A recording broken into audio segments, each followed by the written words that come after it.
About how soon we're going to hit it? Sean, you ready? Huh? Yeah, I am.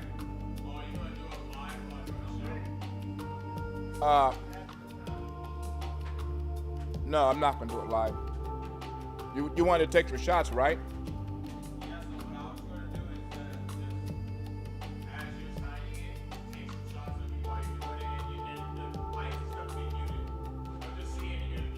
Okay. Well,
I'll do one for the shot.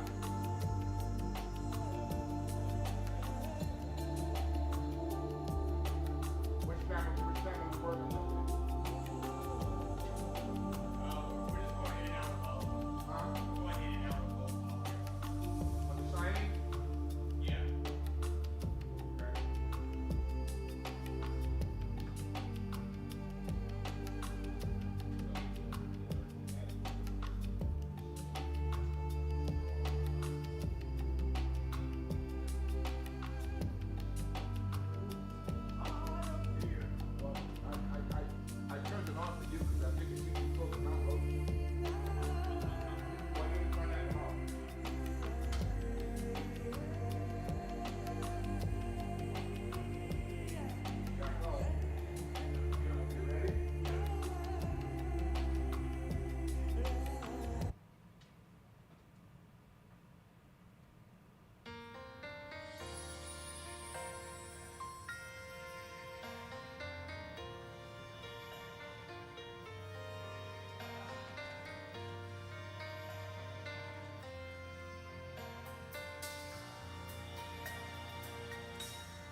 What's your brother's name?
Has shown me the only way that I can exist in this world is with the praises and the exaltations of my Yah.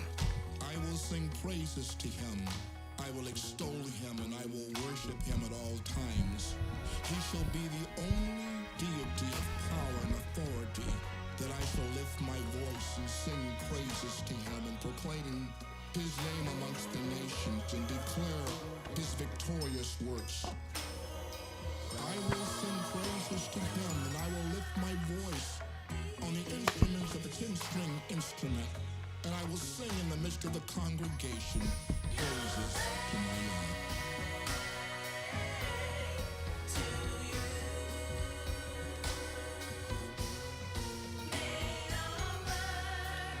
Let it be known that the Most High has asked us to teach the mitzvah. And now you have written proof that you have done so. Not only for the people that are here, but the people that aren't here. Yeah. Your tentacles are reaching way past this generation. Oh!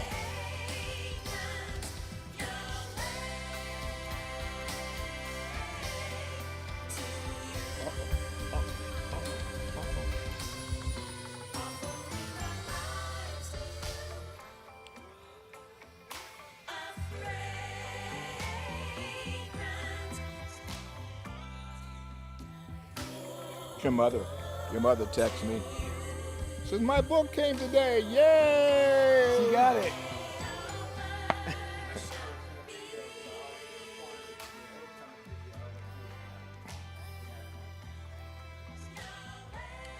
There is I'll share this. No, I don't want to detract from this. This is awesome. This is awesome. The only thing that I would do different next time, actually, I got to look into the next sets of publications for this, is I was looking at my library that's on my shelf, and there's nothing in the bind. Oh, yeah. And so when you go to it, you're like, everybody has their author's name. And, Right. But this is so god dang thin that I don't know that you would even be able to read it. I'll have to look at some books I have on my shelf that are thin? that thin to see see if there's anything in the binding. Because I'm looking at that. Your first work is got enough bind on it to where it could have it on, but it doesn't have it on there. Right. So I got to do it to both publications. If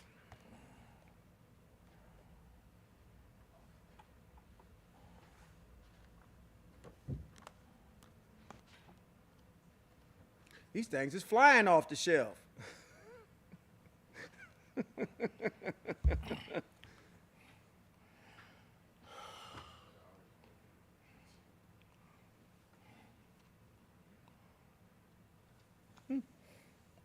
Well, I'm going to tell my brother, you need to start at chapter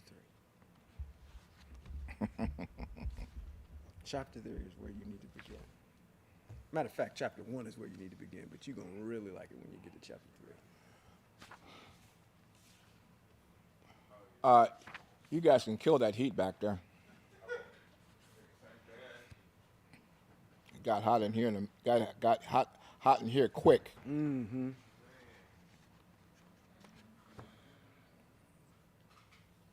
Of course, we got 1, 2, 3, 4, 5, No. 6, 7, 8, 9, You 10. saying you could put food under these lamps? We got 10 500-watt lights shooting at us too. Mm-hmm. You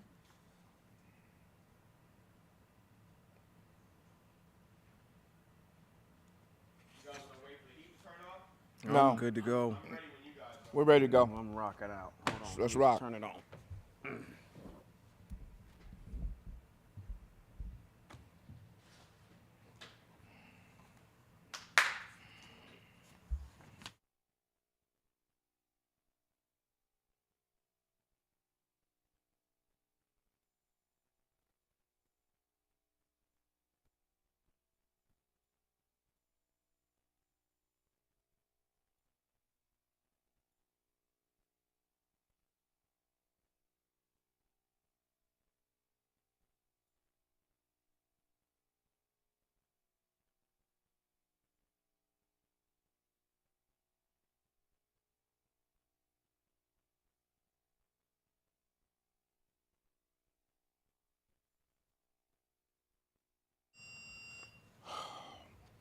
Somebody's backing up.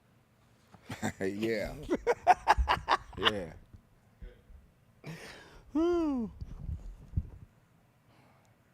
Rock and roll. Huh? Live. We live. We live? We Oh, live. We live. Okay, We're live. Good. We're live. We have risen. We're alive. To the occasion. Yeah. Yes, sir. Yes. Yes. This is Rabbi Robert B. Holman Jr. and Sean Appleton. and this is Hebrews in Exile. Shalom. You know what? I'm going to have to get these harmony parts right. Yeah. Yeah. You see your I'm not in sync with you tonight. See, your problem is you were always on the drums. All right. That's right. You didn't sing in the choir. That's right. So you having a little problem with harmony. Yes, sir. Yes, sir. Hey, Yes. it's awesome to be back in front of these mics tonight and to sit with you, my friend. Oh, likewise. It is a pleasure and an honor. I look forward to this every week, and the weeks that we don't do it, I'm just like,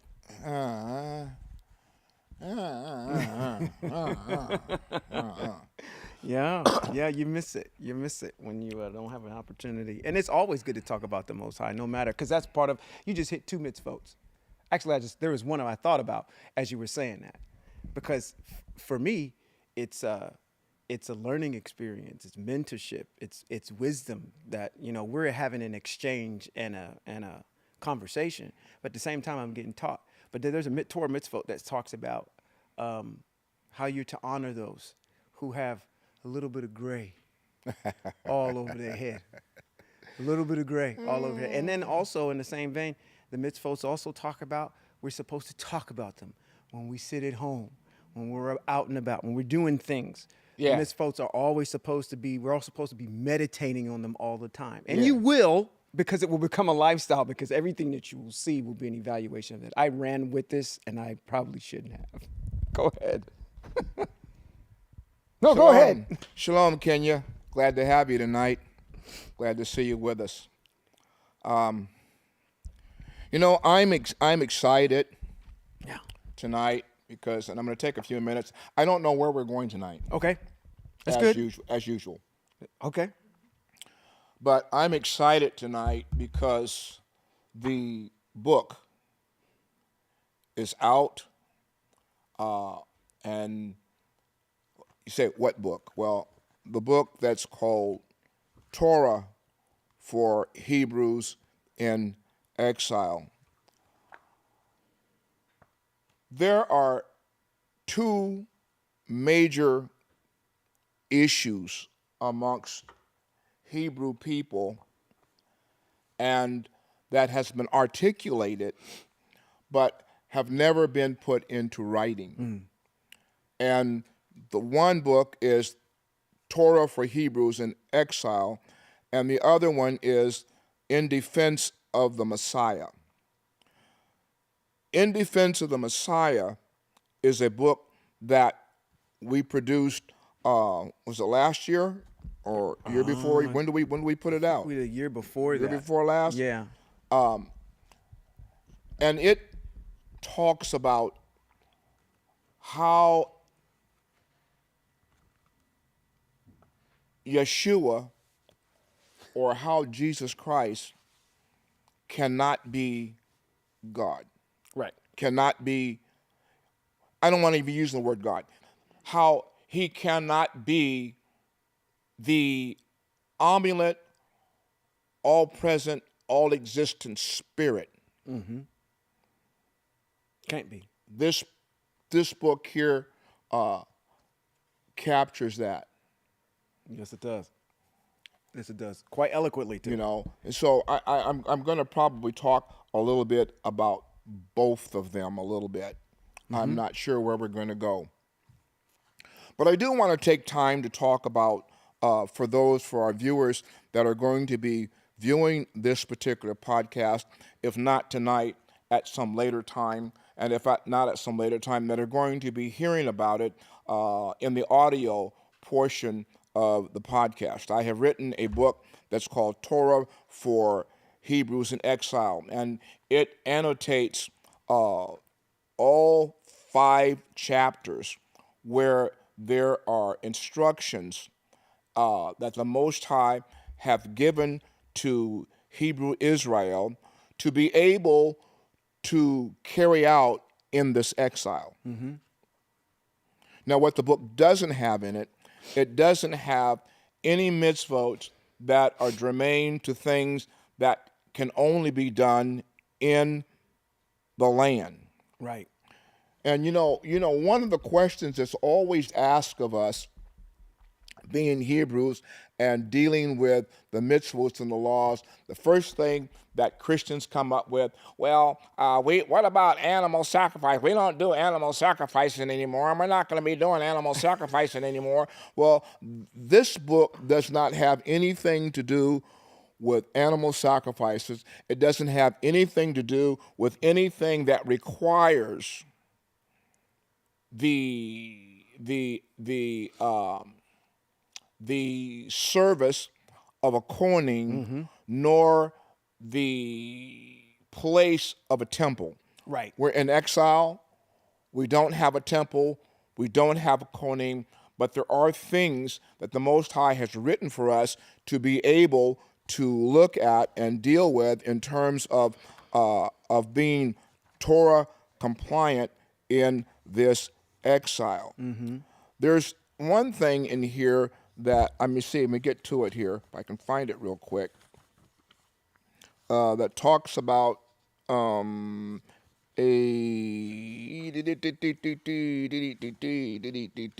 did I put it? Where did I know I labeled it? Yeah. It talks about on page 24 of the book, it talks about a Torah personality and what a Torah personality symbolizes. And people who are not Hebraic, they don't understand and they don't know. And not only that, but we also use terminology that is foreign to them. But I talk about in this book on page 24 about the Torah personality is symbolized in an individual whose behavior reflects all facets of Torah fulfillment, that is both in his personality and relationship with Yahweh and his relationship with his fellow man. There is the need for Hebrew people to distance themselves from the norm that we have been engaged in this Eurocentric world. Because it has adopted a thought process that is strictly outside the parameters of the Most High, and to be really succinct, really direct, it opposes the Most High. Yes, it does. And yes, it does. And that was what I was kind of going through a couple of weeks ago when I took some mentorship, was to say, I'm looking at these things that are happening out in the world. They seem very atrocious to me because they are in direct opposition to what the Most High. And that's the beauty about understanding the mitzvot, is that it gives you a clear reflection of for lack of eloquence, how tarnished our culture is when it comes to being clean before the Most High. Yeah. So I agree with you. It's a pretty egregious things that are happening out there that are in direct opposition, diametrically opposed to text. Shalom, Cheryl. We see you in the chat room. Glad to have you in with us tonight. On page number 26, talking about what we've just brought up, I deal with Hebrews chapter 7. Chapter 7. That's your house. Yeah, that's my wheelhouse right there. House. and I open this particular portion of the book by saying one of the most repulsive texts concerning the Torah of the law of Moshe is written in Hebrews chapter 7, beginning at verse 18. And then it just gets worse from there. That's your wheelhouse. Oh yeah, and I've annotated it here. Yeah. It was very cathartic to kind of understand that it's so blatant and bold-faced that they put it in writing in a book called Hebrews. Matter of fact, nonetheless, to show you that we've created something new. Yeah. And in doing so, we're crafting this individual, and we're using, which is again egregious, to go back into text, back into Bereshit, and use this example between Abraham and Melchizedek, and say that is now the basis for our this Yeshua person to come in, because Melchizedek was the anointed before the Most High, and he was very exalted. We can have our own exalted one that doesn't come from the house of Levi. Right. He can come from any house. He can come from Yehuda. And even though Melchizedek was not considered a Hebrew, the Most High still considered him to be a righteous person and used him as one of his emissaries. And so Hebrews 7 literally tells you, yeah, we know what text is, but we're going to do something different. And it's never instructed by the Most High. Right. And then they have this egregious line in there about, this is the one that we use the most. I think probably when we unearthed this in front of everybody, it was a smack in the face. It's like somebody spit on you when it said that the Most High's Torah is weak and ineffective and did not accomplish its goal. Yeah. What? And I mentioned this, and I repeat it in the book. Mm-hmm. I want you to think about this. I want listeners to think about this. When you read Hebrews chapter 7, and get down to verse 18, where it talks about the egregiousness of the Most High's word being ineffective. Yeah. In what context or in what way? I mean, it's. That's a good point to bring up. It's. You know what? We go back to Proverbs chapter 6. And it talks about there the 6 things that the Most High hates, and 7th, which is detestable to him. Mm-hmm. And one of those 6 or 7 phrases in there is called a haughty spirit. Mm. Now, how do you define a haughty spirit? Mm. How would you define a haughty spirit? What would that be to you? Arrogance. Yes. This pervasive idea of kind of, in layman's term, like a really arrogant know-it-all. Yes. So the Most High tells us that he detests a haughty spirit, but yet over there in Hebrews, the Greeks have said of the one who has created all things, including them, that what he has given to the nation of Hebrew Israel is weak, ineffective, and did not bring us to the goal. Didn't bring us to the goal. Yeah, that's exactly what it's saying. And you brought up a point that hopefully we can expound upon a little bit, because you said something there that got my ears up, which was, first of all, you have to understand what the goal is. Yes. Do you as a Greek analyzing Hebrew text? So that means to tell me that you actually have studied the Hebrew text. You know what its aim is. You know what the goal of it is, and you said, you know what, this doesn't work. And so my question would be is, how do we know that the Greeks know what the goal actually is of Torah? Well, see, that's the problem. And that's the problem that I'm confronted with when I am trying to explain that the law or the Torah of the Most High has not been done away with. Mm-hmm. Because the Torah of the Most High is there to serve 2 purposes. One purpose is so that we have a manual of conduct or a constitution that governs the nation of Hebrew Israel. Mm-hmm. Now, the Greeks can't get it right.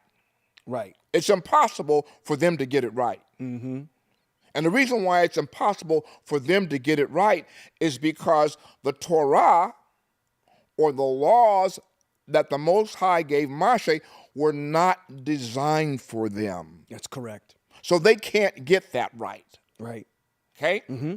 Now, secondly of all, the Torah, or the law of Moshe, that the Most High has given to him to give to us, is our rule of conduct.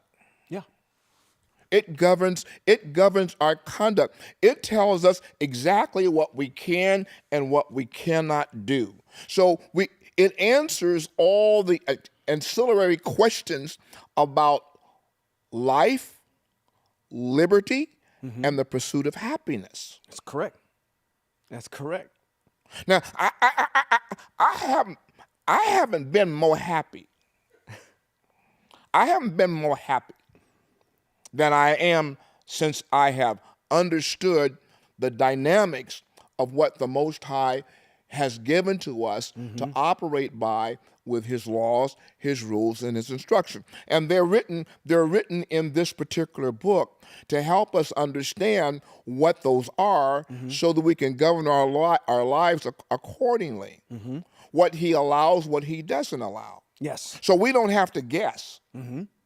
Yeah, we don't have. There's. No, yeah, you took the. It's no guesswork in it. We don't have to make it up along the way. Right. It's not up to us to figure out what is moral and what is ethical. The one who has designed. It's just like with any designer of anything. You design a computer to operate a certain way. A hack-a-Mac to do whatever it needs to do, and it starts functioning outside of the parameters that the hack-a-Mac doesn't say. Okay, well, and what I mean by that is Macintoshes that you build yourself. That's what we call a hack-a-Mac. But if this particular computer decided that it says, I want to run a different protocol or a different iOS system on here that, well, I didn't design you to do that. It doesn't work. That's right. And guess what you're going to end up doing? We're going to wipe this thing out and maybe start all over again with, so,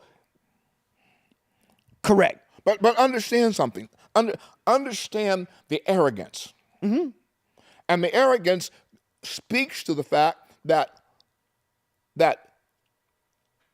this Yeshua, who is supposedly somehow connected with Melchizedek or whatever they got going on there, is supposed to have given us a more perfect Torah. Right. Right. Which is what? And the problem with that more perfect Torah is that it doesn't exist. That's right. Unless it exists in these words. But here, what does Yeshua do all the time? He's quoting nothing but Moshe the whole entire time. What Torah is he? Every time, and it annotates it in books like the Complete Jewish Bible, where they have the big bold letters in there, where it's drawing your attention that every time this man opens up his mouth, he's talking about a Torah mitzvah.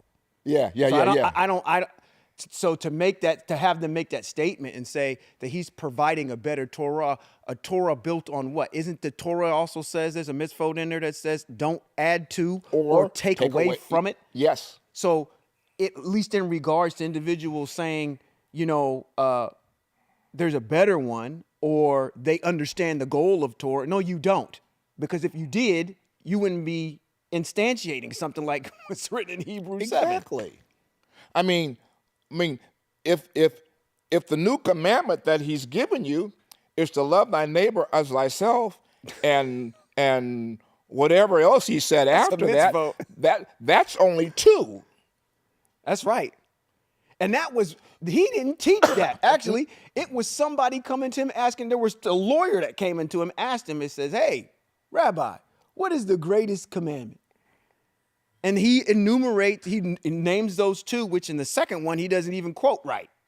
Because there's a tagline that goes on the beginning of the second one. It says, in the event of vengeance, the Most High takes vengeance, love your neighbor as you love yourself. So you're not acting when someone does something to you what's bad, that you're not enacting anger and vengeance upon them. It's the Most High to take care of that. And I wholeheartedly believe it. And I think you can probably attest to that too. Listen, you didn't mess with Robert B. Holman Jr. for the last time.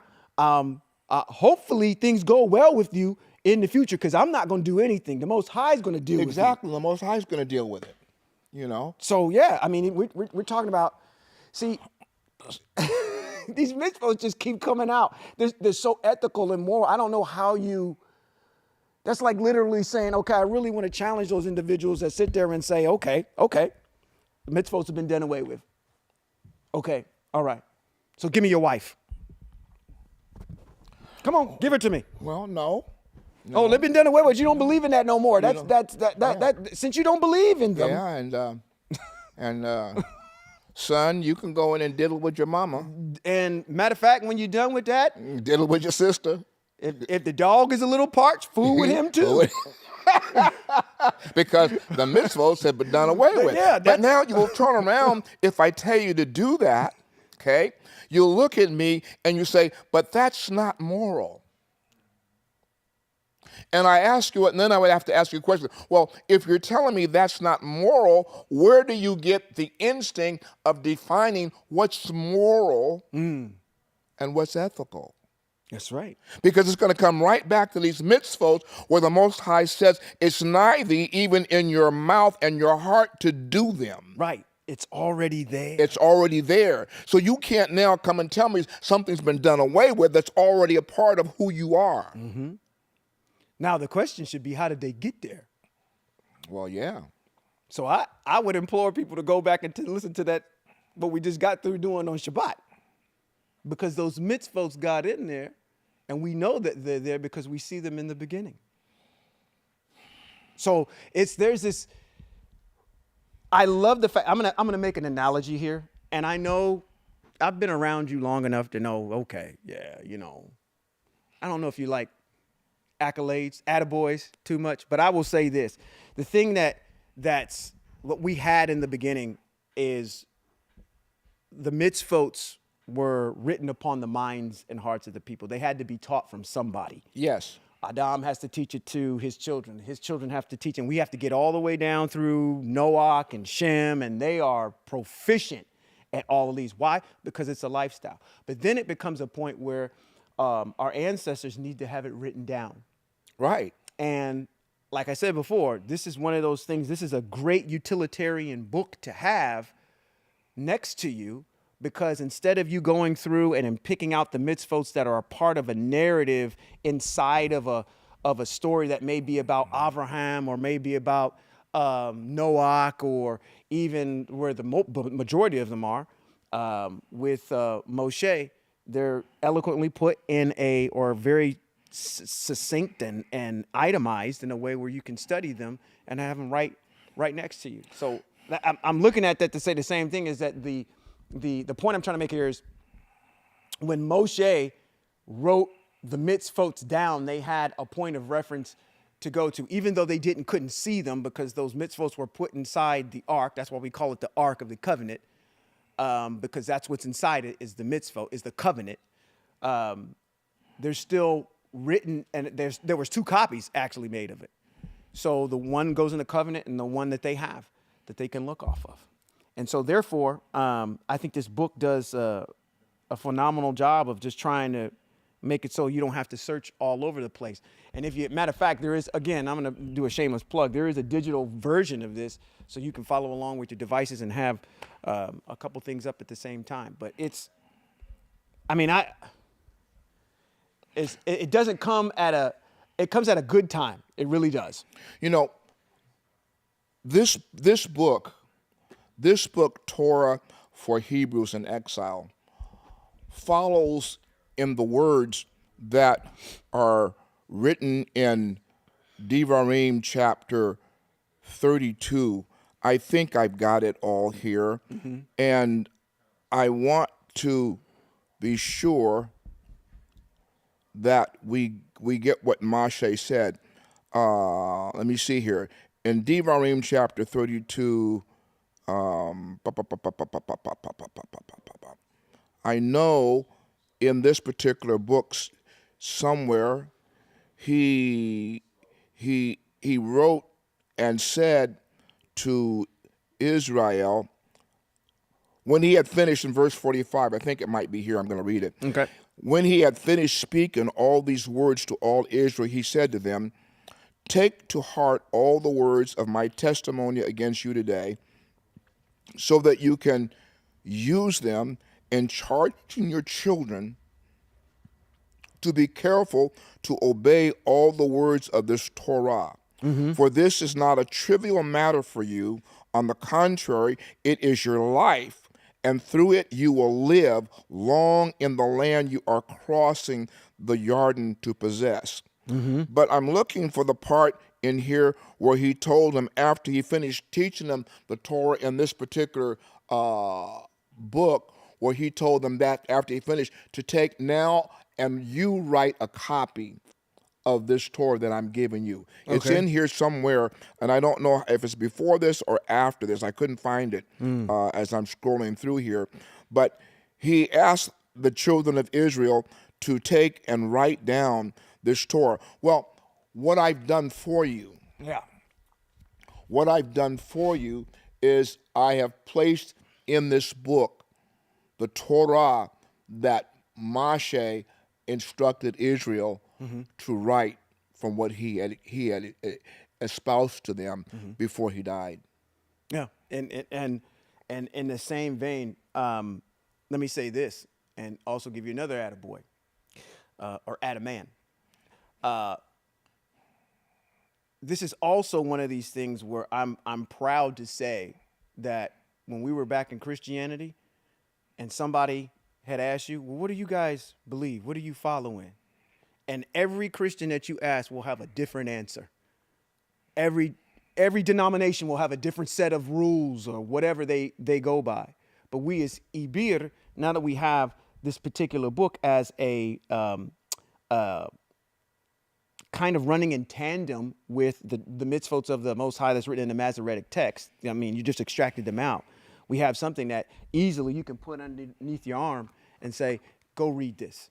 Right. If you want to know how an Ibir is supposed to live in exile, here's your manual. Here's your manual. Right here. Yes. And Yes. I don't know of any, unless you can tell me where in Christianity people are passing out and said, this is all of the things, the moral things that you need to have in order to be a Christian. Right. Right. Without it being, disputed in a way to say, well, And because here's my point. Some Christians believe that being homosexual is okay. Some of them believe that. yeah. But they classify themselves as Christian. But if you go to somewhere else along in the city or wherever you're at, they'll be diametrically opposed to it. But with that being said, Sean, and I want you, I left my book of denominations at home. Yeah, that green one? Yeah. Yep. But you have to understand that within the parameters of being Ibir, which is Hebrew, the Most High has given us one document. Now, if you don't take that document and try to spiritualize it and add to it and take away from it, then you have one pure document that attests to how a Hebrew is supposed to function. Christianity is all over the board. I mean, I'll say this. I would be, I'm sorry, I'm going to say this. I am going to say this. I I got my seatbelt on. Go ahead.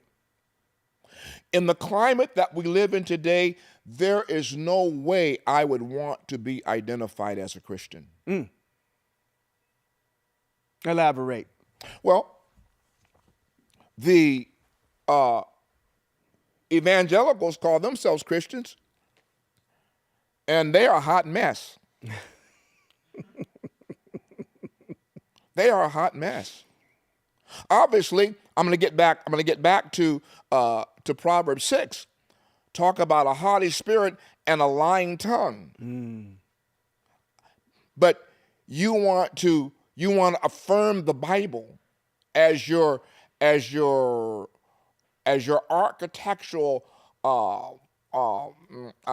instrument of how you function, but you sit and you acclaim and you profess a plethora of lies.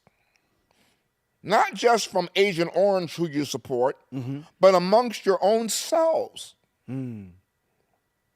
You want to hang on to the part that's amenable to you, and you don't want to accept the other. Let's take a case in point, okay?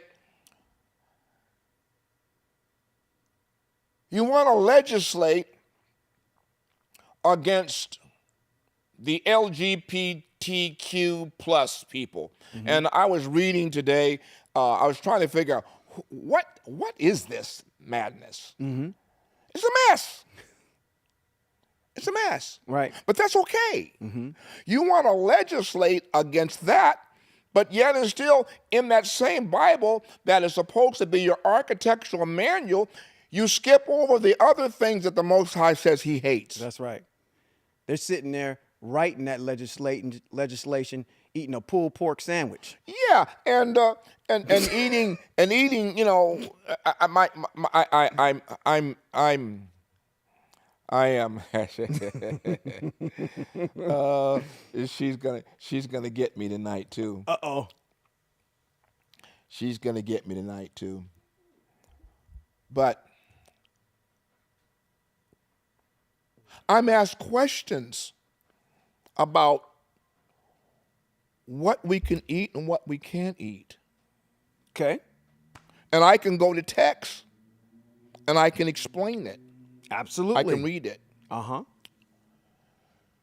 She's asking me questions about sexual activity. I can go to text. Yes. And I can read it. And I can show her and I can tell her what the Most High thinks and what his requirements are on any given question that she can give me that is germane to the lifestyle and the life habit of the human being. Yep. In so much, even with those, the Most High is so detailed that he says, this is how I want you to clean yourself. Yeah. After Yeah. whatever has happened. Yeah. You'll be Yeah. and for a certain period of time, you're going to be like that. So it's very specific on how we're supposed to function in regards to what you're talking about. Right. So, I see you there, Charlotte. Glad to have you in class with me tonight. To have something that you don't have to thumb all the way from Genesis to Devarim to look for, while there's no index that tags the subject matter. Bereshit has its mitzvot. Shemot, Exodus has its mitzvot. Leviticus Vayikra has its mitzvot. Bamidbar, Numbers has its mitzvot. Devarim has its mitzvot.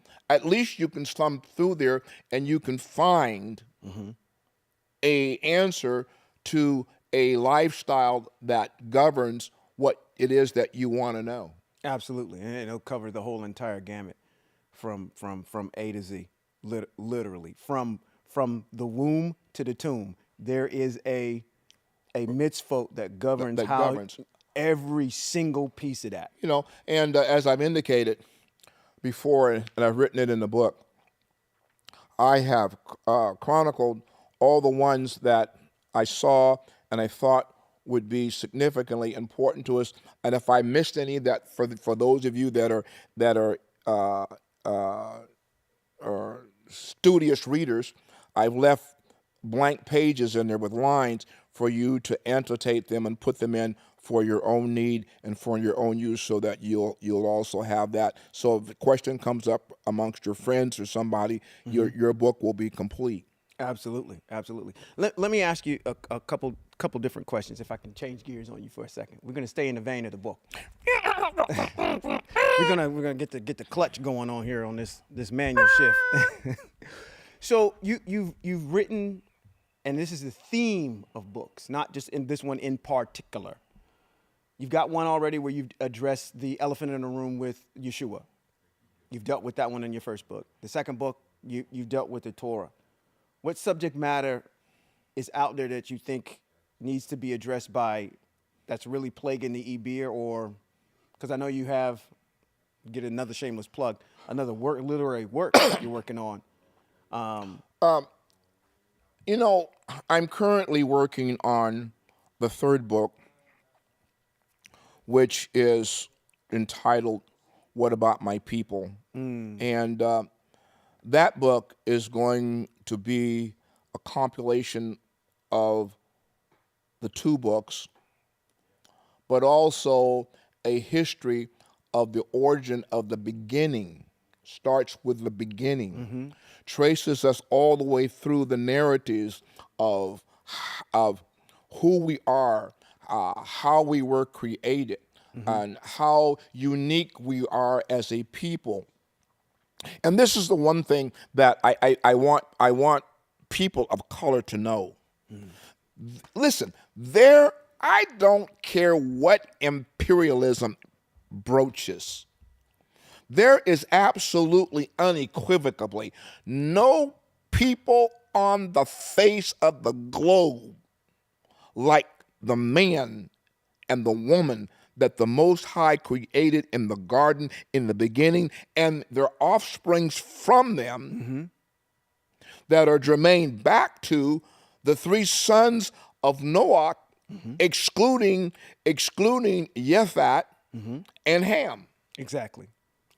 Because Shem is the firstborn son of Noah, and to the firstborn son is always given the birthright, and the seed of the heart of the Most High resides in him. Therefore, out of Shem comes Eber. Out of Eber comes Father Abraham. Out of Father Abraham comes the 12 sons of Israel. Out of the 12 sons of Israel comes this opulent nation.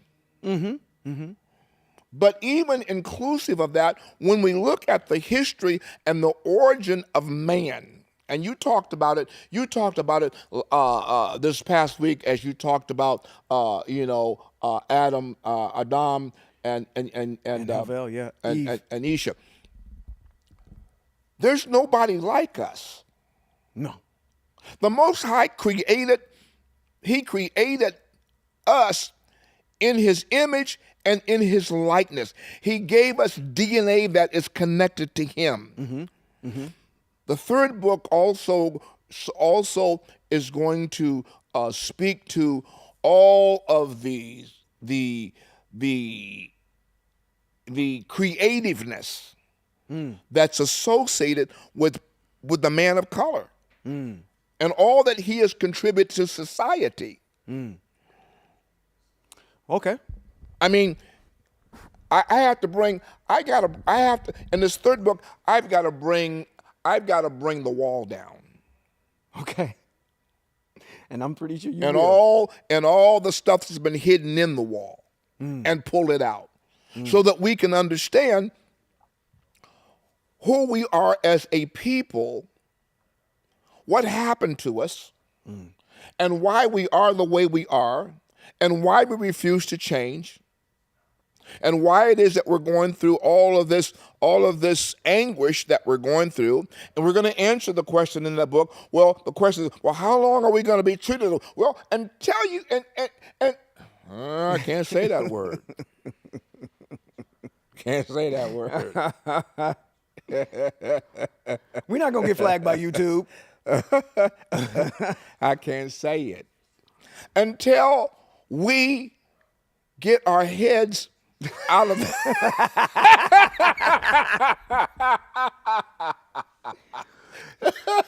You were thinking it.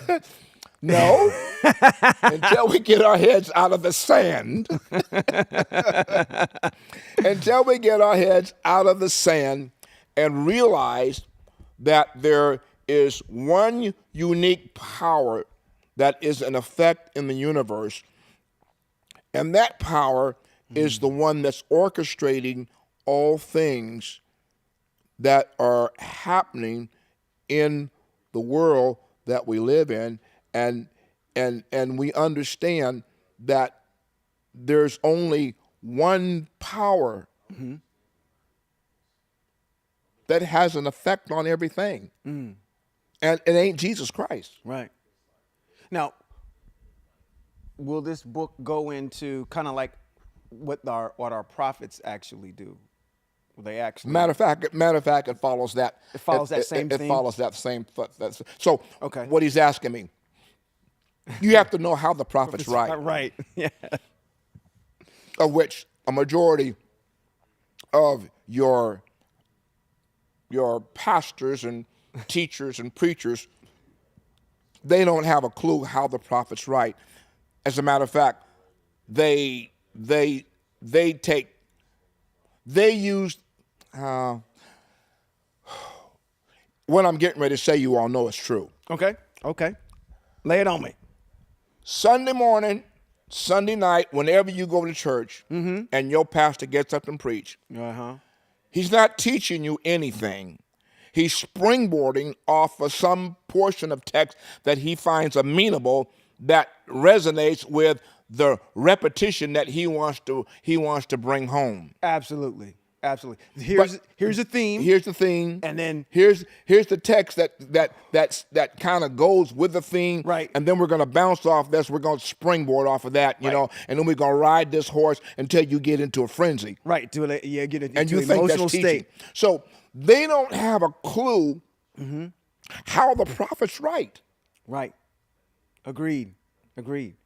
Yeah, especially if you're just using them as a footnote to your like you said, your theme that you're talking about. Oh, here's what the prophet said, and this is where you can go find this one liner. Let's just take an example. I'm take a simple one. Oh, can I have one too? Because I got to use your boy. Because there's something he said this week that I don't know why this algorithm keeps doing this to me on YouTube. But when I pull up our stuff, why I don't know, TD Jakes' stuff is just right there, right along the side on my algorithm. That's on mine. But I got to go into what he said. Go ahead. No, you go ahead. Now you've got me interested. What?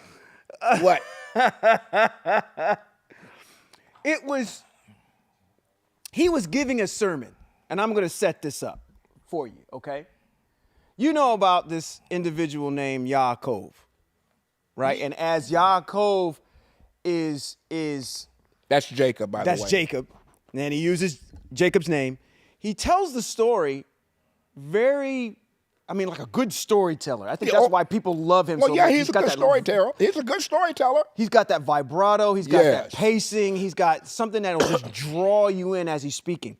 He's telling you the story of when our ancestor had an event with an angel.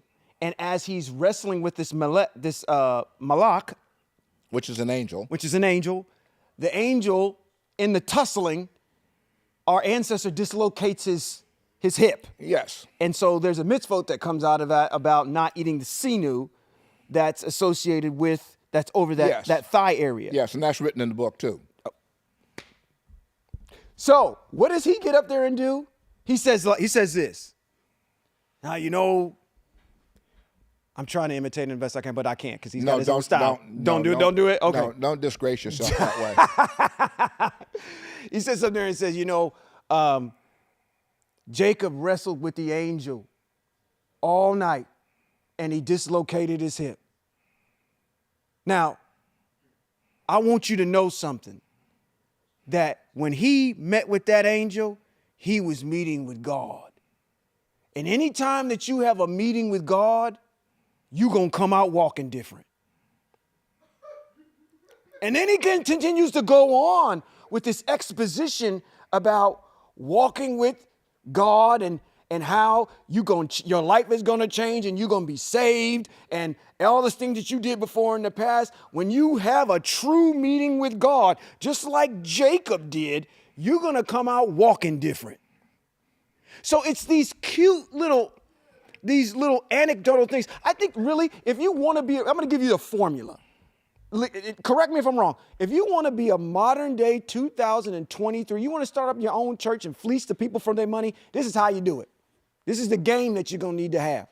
You're going to need to be slick about using that text, that book, and then picking out something that's really germane to what's happening today, in the sense of some type of upliftment, some kind of Tony Robbins style type of an empowerment to people. It's not, people are not going to these Sunday morning worship sessions to understand what's in the text. They're going there to get edified.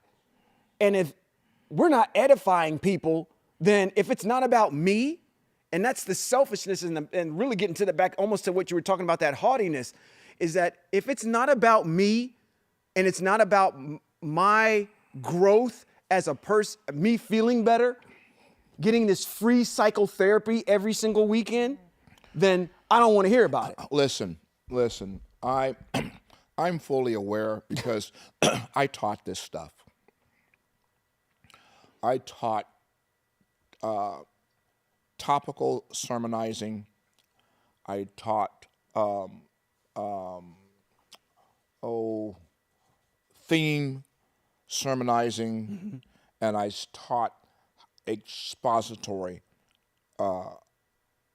preaching. I taught all three of those, so I know how all three of them work. Kind of, okay. Yes, and one of the things that I did when I was a young preacher, and following in the footsteps of my elders that were around me, was to think as I was preparing a sermon,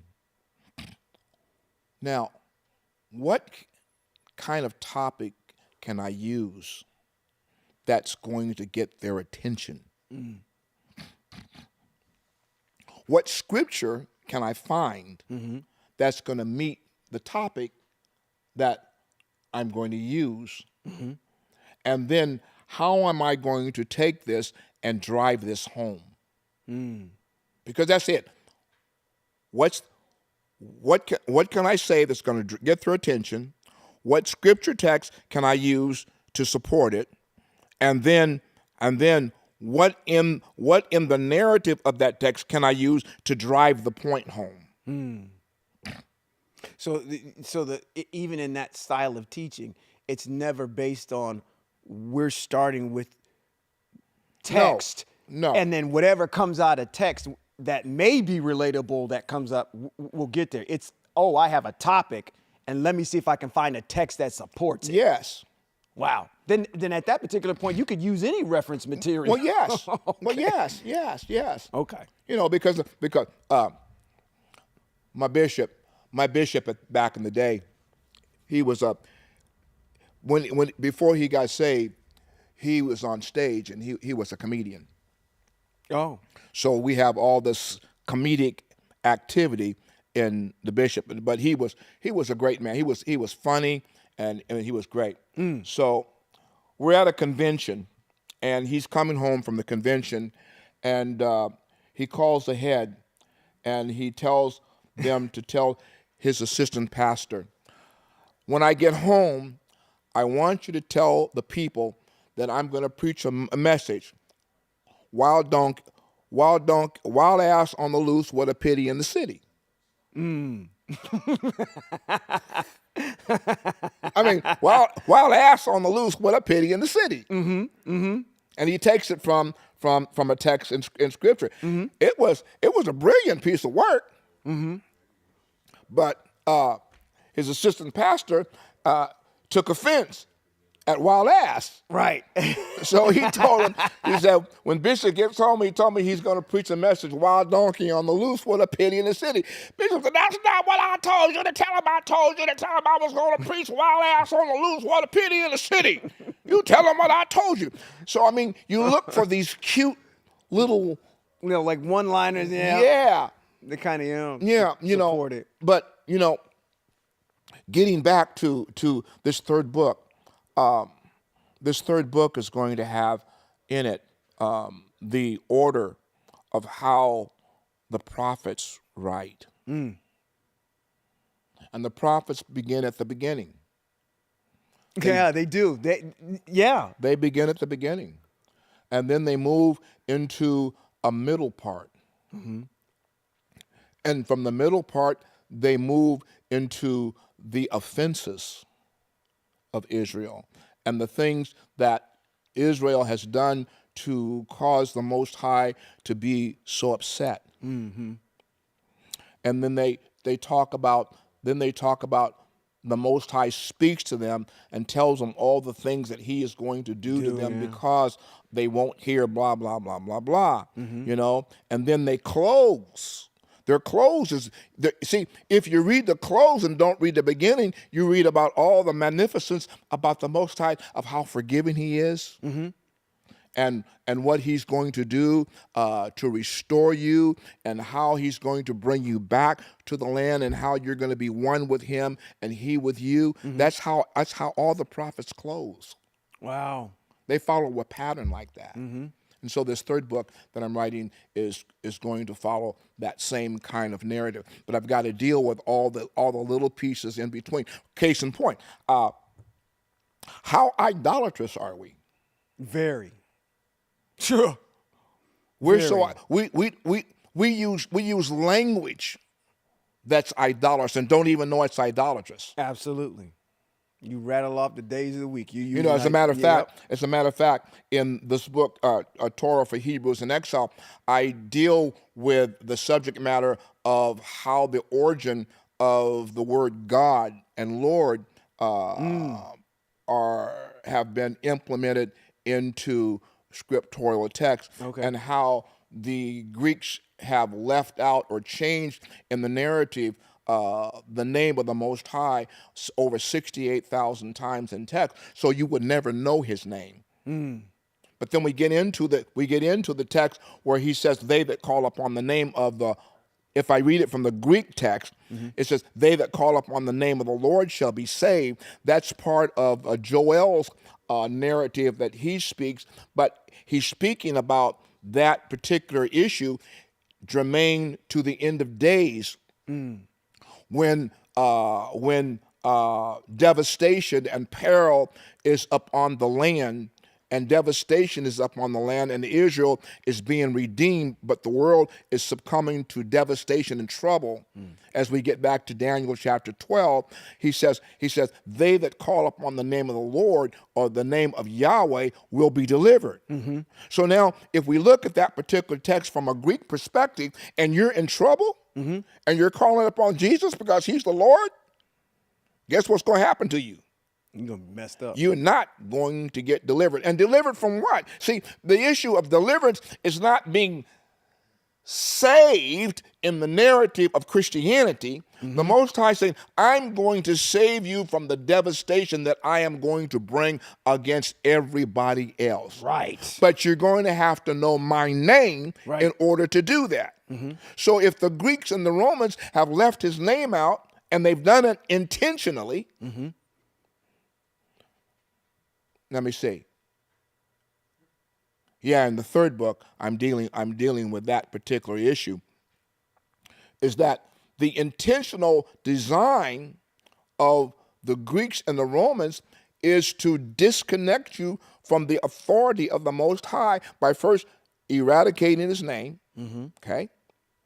So that you, as an individual in your time of trouble, will not know who to call upon. Now, if you call upon God, you're still lost, because that's not His name. That's right. That's right. If you call upon Lord, you're lost, because that's not His name either. I mean, He comes back, because we've talked about this before. We've talked about the writing in Shemot 3 and 13, where Moshe asked him, "Well, who shall I say sent me?" And that whole narrative in there is not even written in any European Bible. So you never know His name. Right. There's a disassociation that's there. It's Because the only way a person can see, listen, the simplicity, and I think I talked about this last week, the simplicity of salvation is the embodiment of the things that are written in this book, Torah for Hebrews in Exile. If you govern your life according to the scripture And everything in this book is scriptorial. I take the scriptures out, but I give you in there a Yep, the references. Yep. I give you in there a purpose for the mitzvot, so you understand the purpose for it. Okay, and if you understand the purpose and the action, everything that's written in this book right here, I can assure you, if you govern your lives according to it, in the end of days, you will be delivered from the destruction that's going to come upon this world. Mm-hmm. Mm-hmm. And that's what saved is. Exactly. That's what saved is. Saved is something that's tangible. Yes. From the Most High. Mm-hmm. What am I going to save you from? I'm going to save you from the destruction that's going to come upon this world. Mm-hmm. Mm-hmm. And I'm going to protect you from it if your ways please me. Mm. So we get back to the issue of what is salvation all about? It's about obeying the instructions of the Most High in the land that we're living in, so that in the end of days, when it's time for us to be revivificated from the dust, as Daniel chapter 12 says, the Most High will certainly say, talking about, well, I just want to hear him say, well done, thou good and faithful servant. No, he's got two words for you. It's either going to be you're invited, cut off, or you don't hear your name called. That's right. Simple as that. Simple as that. I like the way how you frame that, because as I'm looking over the literary works that and even the one that's to come, it's kind of it mirror images, I think, where your mind is as far as and obviously because you're the author, but I don't know if you planned it out that way, because what's plaguing our people, what's germane to you, and that's why I think you like YAHWEH so much. Is because you guys have a kindred spirit. YAHWEH, the prophet, have a kindred spirit, because he laments over the fact. He's stressing over the fact about these Hebrew people who are just not getting it.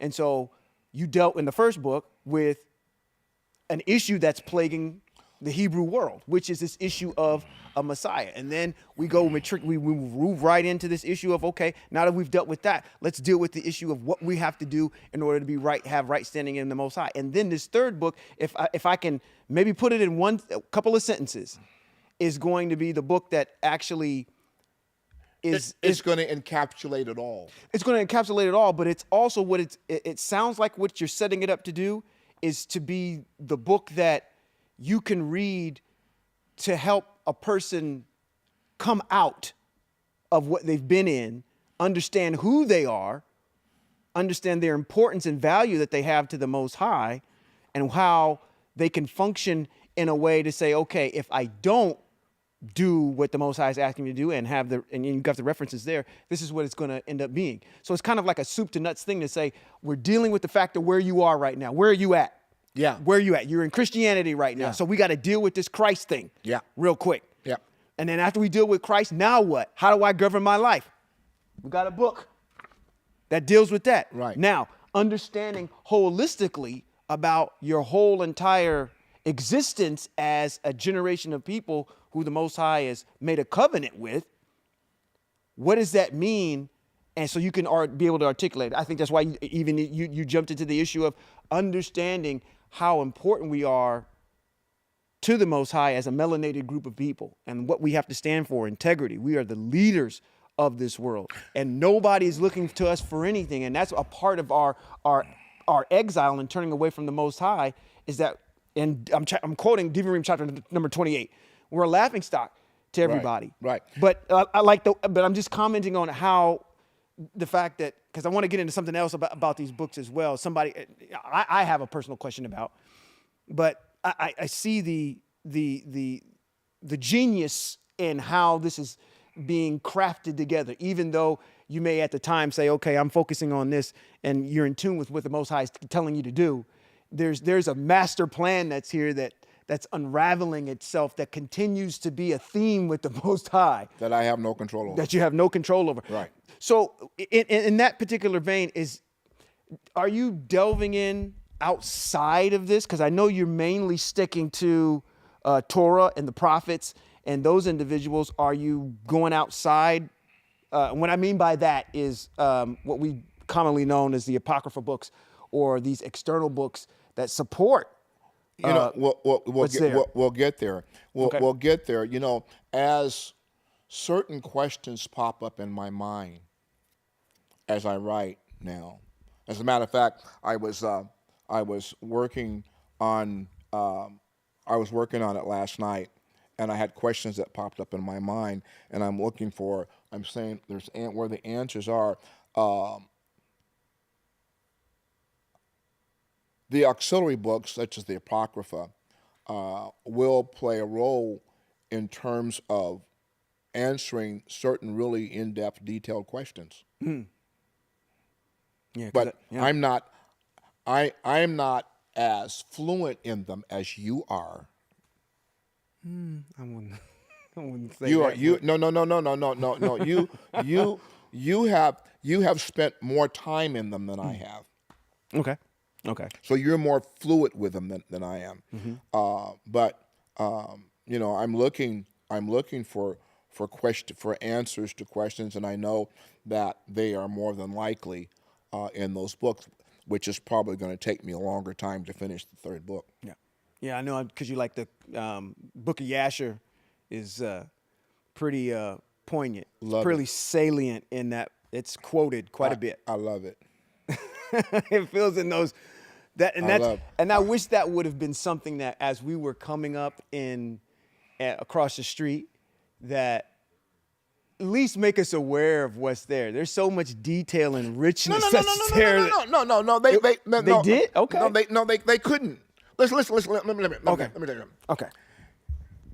If they couldn't handle the law, they dang sure couldn't handle the Apocrypha books. As a matter of fact, the warning to us was to stay away from them. That's Judaism. We don't read those books. Well, I can't use that word. Doggone it. Doggone it. You messed me up. Because in those books, there's such a plethora of what's not written. And in the second part is, I can't use these words. Oh, Father, give me a different vocabulary. Help your servant.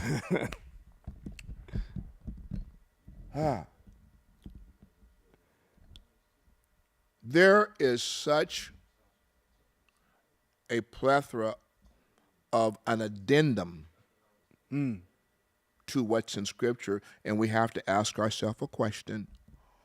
Who said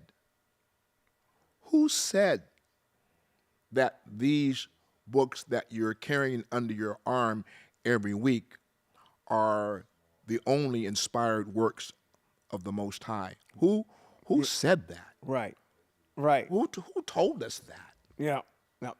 Did we hear that from any of our Hebrew people who are the opulent leaders of knowledge? Did any of the prophets say, "Oh, and by the way, don't read anything else"? But did they say that?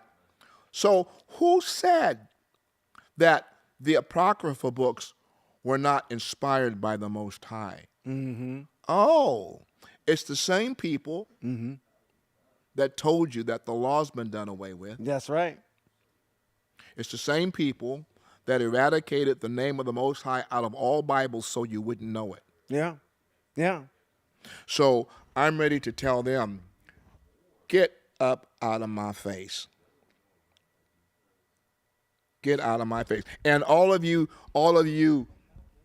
seminary scholars who think I got my TDD, DDD, DDD, PDD, DDD, DDD, CH, DDD, and I'm, go somewhere and sit down, because you don't know diddly. All you're doing is regurgitating what Massa told you. You have no learning on your own. Right. None. Yeah, especially when you go into a seminary that's already telling you what it's about already. I'm going to a Christian seminary. Shut Okay. up. Okay, so already it's not being taught something that we always say at the beginning, which is I wish people would just give people an understanding that this is Greek and this is Hebraic over here. You got two different books here. One's going to read like this, the other, but they don't do that. They craft your mind in the way that you automatically come out thinking Greek. But I want to actually piggyback on what you were saying, because I got a prime example of how important the external books are. And I don't even like calling them external books. They're the Hebraic writings that are not deuterocanonical. I call them canonicalized, supplemental writings. which is beautiful. I am running a website, and everybody knows that I put out this Hebrew calendar. There's no way in the world that I could have come up with any of that stuff unless I went to the book of Jubilees and I went to the book of Enoch. Without those two books, you can't have an understanding of what the calendar is, or how it's written, or how it's composed, because all of those intricacies and detail are there. Now, you may have a reference to it. The best you're going to come up with the Hebraic calendar is probably this, that's in the Masoretic or the Masoretic text, if you will. Is number one, we have an establishment of the day. What parts of the day are there? And then you have this establishment of these particular festivals. But it doesn't tell you anything else outside of that. And in order to understand that, you got to get into those apocryphal books. So I echo what you're saying. People that want to steer you away from learning and having an educated. You know what? I'm gonna say this. I usually don't quote other folks like this, but I'm gonna quote something that the Nation of Islam has. I bought the book, which I'm gonna get the third installment. It's from Leah. It's called the secret relationship between blacks, Jews, and blacks. I bought it here. Yeah. And then there's a third book that's out called the Leo Frank story. I haven't got that one. I'm gonna get that one. That's gonna be an interesting read, because I have to tell you about that. Well, do I got time? Yeah. Can I just do a quick cliff note while I'm on these? The Leo Frank story is the reason why the Nation of Islam put this one out was because of the fact that Leo Frank is a story of a man who he's a European man. He's a Jewish man that ended up raping and murdering a 13-year-old girl. Now, I don't recall what her name is, but what happened was when he got brought to trial, there were two African-American men that were brought. I think one of them was a janitor. His name was Conley. His last name was Conley. And they were put on the stand. It's one of the first quintessential kind of unicorns in history where a European Ashkenazian man was convicted of a crime based on the testimony of a African-American person. And this was back in the, early 60s.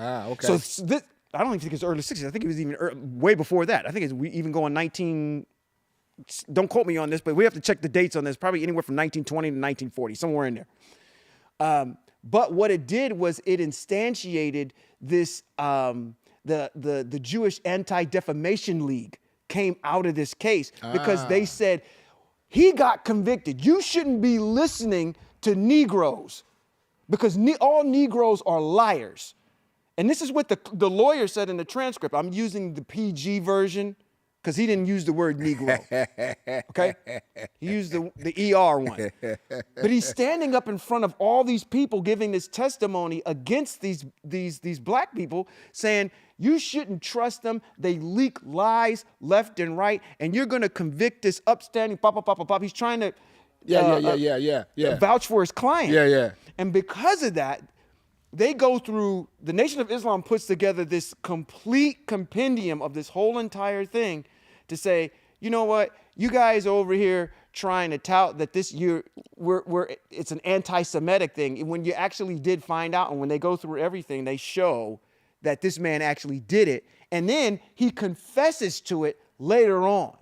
And it kind of got swept up under the rug, so to speak. So it's going to be an interesting read on how they frame that whole entire thing. And that was just kind of a sidebar, because in that same series of books, The Secret Relationship Between Blacks and Jews, the first book, on the back cover, it says this. It says I think they quote the Prophet Muhammad on it, but it says 1 informed man does more hurt to the devil than 1,000 ignorant worshipers. Well, let's put a pin in that. Let's put a pin in that, because that's a wonderful proverb. Yeah. I said, when they come up with something, they hitting on all cylinders with that one. Well, listen, I want to once again, say to you, this book that we've been talking about tonight, Torah for Hebrews in Exile, is available on Amazon in 2 versions. You can get the hardback copy, and also in Kindle. If you have a Kindle reader, you can download it for your Kindle. I think it's a wonderful writing. You're not going to find anything in the bookstore or anywhere like it. Even in your Jewish bookstores, you're not going to find anything that annotates what Torah is or defines what Torah is. This book does that for you, and it's available on Amazon. You can get it by ordering it there. Well, tell your friends. I bought a book for family members so they can have this. Like I said, I can't say enough good things about this because it's so utilitarian. Yeah, and everybody should have their own copy. I mean, if you've got family members, you want to share it with them, they should have their own copy if they're really interested as a work that they can refer to and refer to Scripture with. Yeah, so it's something, and it's not. They can read it on their own. They can go through it real quick. Yeah, it's not a long read. It's not a long read, but again, I think for us, what I encounter most is this apprehension of this delusional idea that I'm going to be rejected because I'm looking at something that's not affiliated with Christ. And so with this particular book and this writing, you understand what the lifestyle is about, and you can do it at your leisure and in your privacy. You don't have to, it's not something where it's going to be, for lack of eloquence, and I'm stammering over my words, it's not going to put you in a position where you're going to be looked at or be frowned upon, if you will. You can do it in the confines of your home. And I'm going to give you this too. When you do read this book, you do get a superpower. I'm going to say that. Not only will you be equipped with Torah, as that's one of your superpowers, but the other superpower is when you get confronted by people who are still Hebraians, like the purple and gold folk, you will be able to talk circles around them, because your understanding and the purpose behind these mitzvot is written here. You won't get tripped up. The purple and gold people do not have any knowledge at all about Torah for Hebrews in Exile. They don't even know what the Torah is. This book is going to explain to you explicitly what the Torah is and what it means to you as an individual. So get your copy, and if you have friends that you think that might help, get a copy for them and share it with them also. Absolutely. Well, this has been Rabbi Robert B. Holman Jr. And Sean Appleton. And this has been Hebrews in Exile. Shalom. Shalom, shalom, shalom. Oh, my goodness.